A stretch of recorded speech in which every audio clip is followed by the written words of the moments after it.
Hello ladies and gentlemen, welcome back to my reaction channel. My name is Teddy90 and today we're going to be reacting to What If the Communists Lost the Chinese Civil War? My alternate history hub. Hashtag Hong Kong, hashtag free Hong Kong, hashtag fuck the CCP, hashtag coronavirus is because of China and their incompetence. Wow, I would totally get banned in China, but fuck the Chinese Communist Party. They're terrible. They literally burn people alive and they organ harvest people. I have no respect for the Chinese government. None whatsoever. They can fucking suck my dick. So this is going to be all about the Chinese Civil War. I know very little about the Chinese Civil War. I know a little bit, honestly, because of Victoria 2, but that doesn't really help. I mean, like, Hoi 4 and Victoria 2 don't really teach you much. I know that because of Hoi 4, apparently young Mao was vaguely attractive. Let's show you. Young Mao. Yeah, look at him. Old Mao looks like a thumb. Young Mao looks like he's like a pretty little boy. Weird to say about a dictator. Yeah. That's a different video I'm gonna watch in my own free time. Maybe react to. Who knows? Sort of Food. Good channel. Why am I off on this random tangent? Yeah, let's just jump into it. If you like Alternate History Hub, if you've been watching my channel at all, you should know that you should like Alternate History Hub. Go sub to them and everything else like that. They deserve all the love and happiness and everything else like that. Let's just jump into the video. Boop, boop, boop. If I'm going to make any predictions at the start of this with my incredibly limited knowledge of modern Chinese history and Chinese history just in general, I would say that it will fall kind of underneath the same idea of how Taiwan went, because Taiwan is the remnants of the Nationalist Party of China, or the Nationalists of China. So, if the Nationalists did take over, it would end up becoming a vaguely authoritarian dictatorship for a while. It would slowly start to roll back on those and end up becoming a conservative, roughly, a conservative democracy in Asia. Much like South Korea, because South Korea was also a dictatorship. Taiwan was also a dictatorship. Like, look at all the different tiger economies. Which ones were the tiger economy? It was Taiwan, Japan, tiger economies. It would follow the tiger economy model of Singapore, Hong Kong, South Korea, and Taiwan. Yeah, of being able to bulge right up, and they're all, I wouldn't say they're conservative by our standards, but they aren't conservative, if that makes sense. Like, I'm feeling most of them are pretty anti-gay and other things like that, so they are conservative by nature, but their economics and things like that are very free market, so I'm feeling that's the direction that this will go in this video. That's the direction Cody will bring us, because we're basing the Nationalist Party off of the one that's currently in control in Taiwan, and that's the direction they went, economically speaking and culturally speaking. But we'll have to see. Let's see what he thinks. And again, go watch Sorted Food. Oh no, I'm mentioning something controversial. Demonetized. Yeah, demonetization. That's especially prevalent even now. Like, they're demonetizing everything about the coronavirus and everything else like that. Thankfully, I'm a tiny channel, so it doesn't matter. But yeah, I feel bad for the people who actually make money off of this. Thanks, YouTube. YouTube can go fuck itself.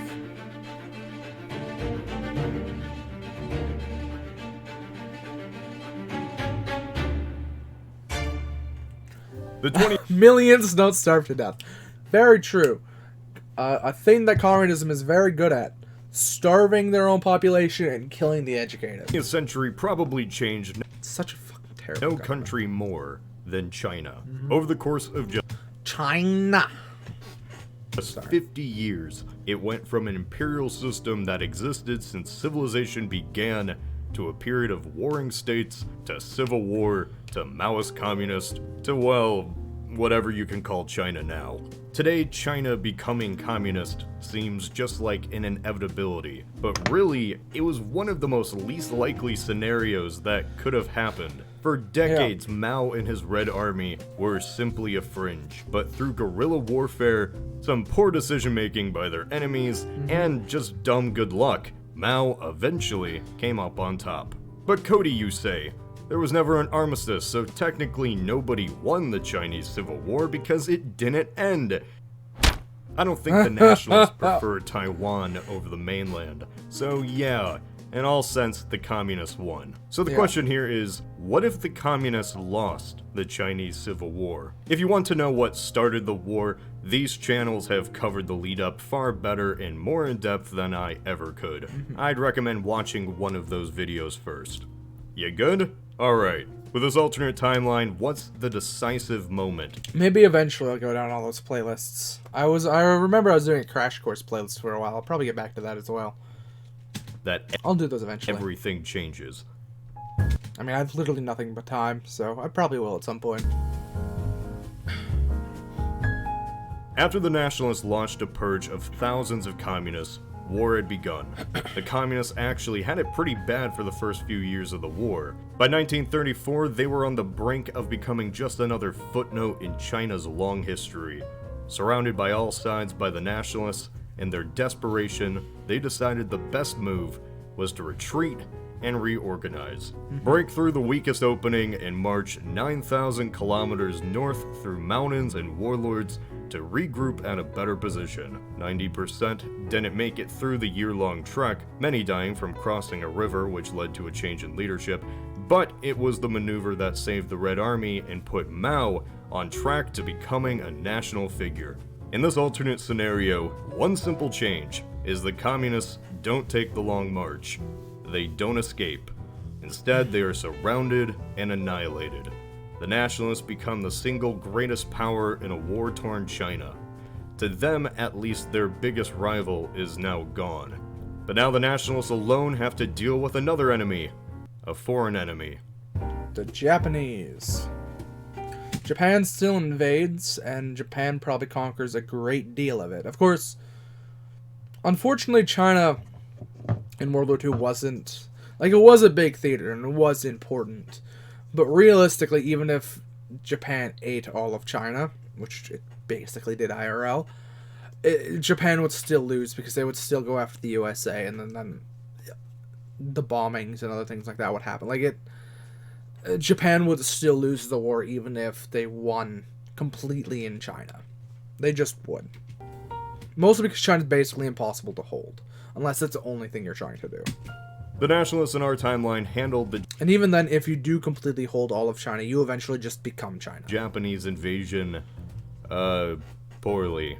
Granted, it took the industrial might of the United States to ultimately destroy Japan's industrial capabilities, but even then, for the Nationalists, the way they conducted themselves didn't paint them in the best light.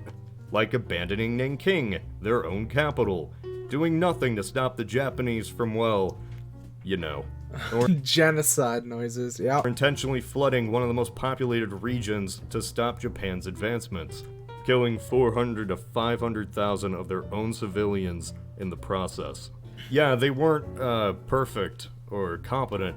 Even if the Nationalists did win against the Communists, they still probably would have done such buffoonish maneuvers during the war, which only hurts their own...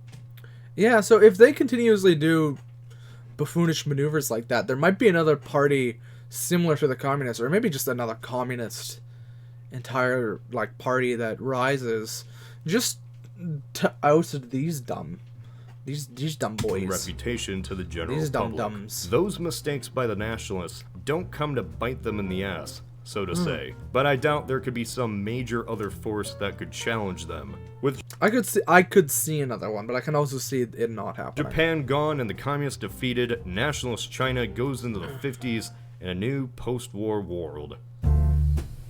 Chaotically neutral. A China without communism isn't a China without authoritarianism. Yeah. Probably something that just comes with having the most populated country in the world. The Nationalists, or Kuomintang, were not pro-democracy. In the beginning, under Sun Yat-sen's guidance, yes, the original Nationalists did wish for an American-style government, but these were early days. Hell, the Nationalists and Communists were even common allies against the imperial system. However, over time, and especially after Sun's death, the Nationalist goal became a united China under one party for at least a while, and we never actually saw the democracy part till Taiwan. in the 80s. China going into this post-war world is one that above all else hates communists. I can assume this relationship translates to at least a positive one with the Americans Yeah, I'd moving imagine into the so, 50s. But I doubt they'd remain the best of friends with them or Europe. Chiang was vocal about renegotiating the unfair treaties with the West made after European wars. So I don't think non-communist China just jumps into becoming a part of the free world after the war. Instead, they'd become a dictatorship, one-party state. They might lean more towards the US, but it'd still be a colder relationship than, say, Japan or Germany. Unlike those countries, which were basically built. So it'd be a lot like Tito's Yugoslavia then, where Yugoslavia was a communist country, but they would end up breaking free from Moscow's control. They would still be relatively not friendly. Well, they were friendly with Moscow after Stalin died, but they're relatively friendly with Moscow and stayed communist for a while, but they weren't part of the communist bloc or anything else like that. They're part of the third bloc, like the third, I can't remember what it was called. Like the independents, the independents in the Cold War. Instead of picking a side, they'd be like, they would be more in line with the Americans, because the Americans aren't communists, but they wouldn't join the Americans, they wouldn't join NATO, they wouldn't join the other, NATO was the main one, the main defense pacts or anything else like that. They would just be like friendly with the Americans and against the Russians, but they wouldn't be with the Americans. Built from the ground up by the Allies, China wouldn't welcome Westerners just coming in again and making decisions for their country. Bad memories, you could say. Even with that said, China still would be vulnerable to Soviet influence considering the border they share, and it'd be this initial defense that's the majority of American-Chinese relations. Even if China was not communist, the Korean War probably still would have happened. North Korea still would have invaded and the Soviets would have supplied them.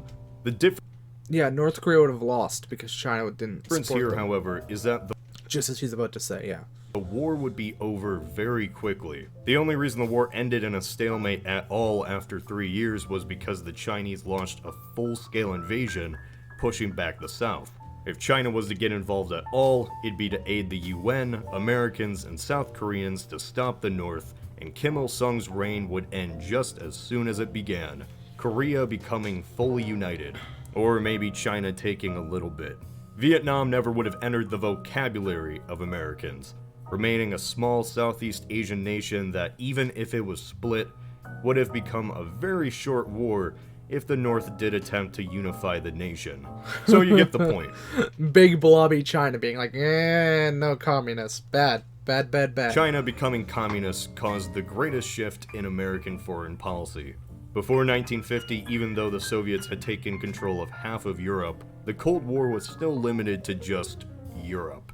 There was a fear of worldwide communism from the West, but that fear wasn't realized until the world's largest nation became red. From then on, stopping communism from spreading to any other nation across the globe became top priority for the West. The domino theory was born and was seen as the main reason for why the US should dedicate so much effort into a tiny country like Vietnam, no matter the cost.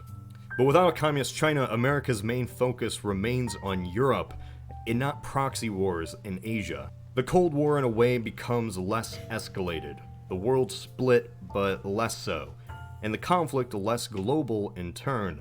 The 60s still would have been rocked by the civil rights movement, but as for the identity of the majority of Americans, Vietnam and the fear of the rise of communism is much less considered.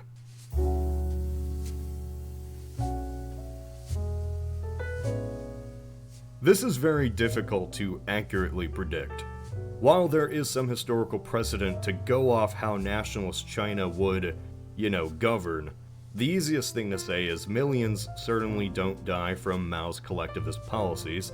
So to tackle this, let's start in broad changes, then go into specifics.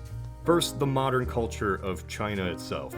Yes, the millions of deaths certainly would have an impact on the nation, but I'd say the most defining impact of Mao was the Cultural Revolution. Mao's plan to create a permanent revolution, rile up the masses, call for a purge of the party, and go back to the good old days, as in before he destroyed his credibility with the famine. He shut down schools and students became a new generation of revolutionaries, reading the books of Mao and remembering to destroy the old, which included teachers, intellects, historical and cultural artifacts of old China. 1 million died. By the 70s, Mao died, and China thought, hey, maybe some parts of capitalism aren't all bad. It was this that really killed the old Chinese culture, the one of Confucius, old dynastic ideals, and traditional thought. Chiang, on the other hand, was adamant about traditional Chinese culture and ideals.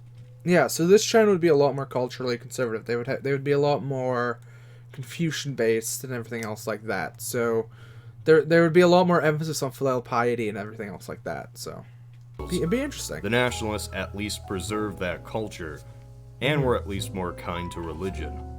China certainly isn't a democracy by any means. Chiang ruled Taiwan until his death. Taiwan didn't start actually becoming democratic until the mid-80s. I say this to show where the Nationalists stood politically. We can't just copy Taiwan's history and paint it as an alternate China. China would be fully united by the 30s, meaning they'd have decades to attempt to industrialize. How effective would this be?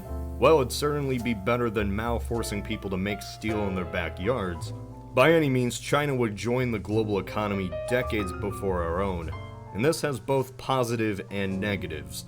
As a positive, the country isn't isolated socially and economically until the 70s, like under Mao.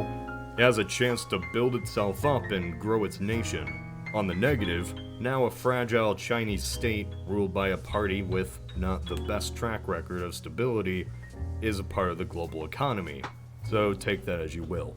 Alternate history is theorizing. It's not a prediction set in stone. If China never turned to communism, it's plausible that it remains an authoritarian one-party state for a time, but gradually shifts to a democracy. Or maybe the corruption and instability of the Nationalists leads to yet another civil war. Or maybe it'd remain a one-party state, and the people would simply be fine with that. To be honest, whether communist or nationalist, the modern problems we have with the China we see today probably would have been the exact same.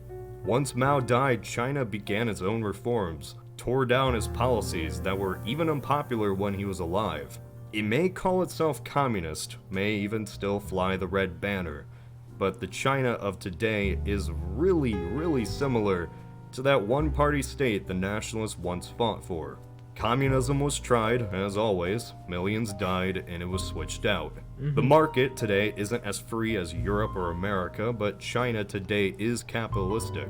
Its party is tied hand in hand with its own owned corporations. If Nationalist China did rise, we'd see fewer of these state-owned companies, but the effects that nation has on the global stage would probably just be the same. The problems with China today is that it's really the way China has always been. The state has always been authoritarian to keep control of such a large population. China before the European spheres of influence was the exact same way, and the China we see today is as well. In my opinion, I don't think that a China under the Nationalists would have been liberalized like they did in Taiwan. Hell, even the United States, with hundreds of years of practice, still has its own issues on the matter. Brutal crackdown of dissidents, authoritarian measures, and wariness of outside influence. It simply transformed and changed clothes throughout the centuries, rising no matter who would have won. The only difference is who gets to take the credit. But China certainly is an enigma. This is Cody of Alternate History Hub.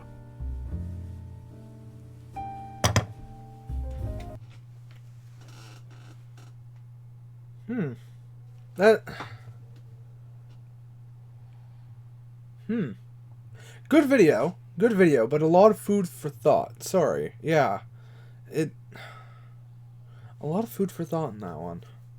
We're gonna have to come back to it.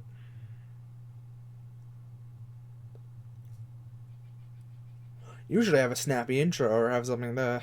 Well, snappy. I usually have something to add to the end, but I'm just poring over it in my mind, trying to come up with different potential timelines. Great video, though. Great video. Really makes you think. If you liked the video, please like, comment, and subscribe onto Cody's channel, onto Alternate History Hub. He deserves all the love and happiness and everything else in the world. If you liked my vague reaction to it, I guess give me a like. I guess give me a comment or whatever else. Yeah, love, butts, and happiness and all that other good stuff, and I'll see you in the next one. Bye-bye.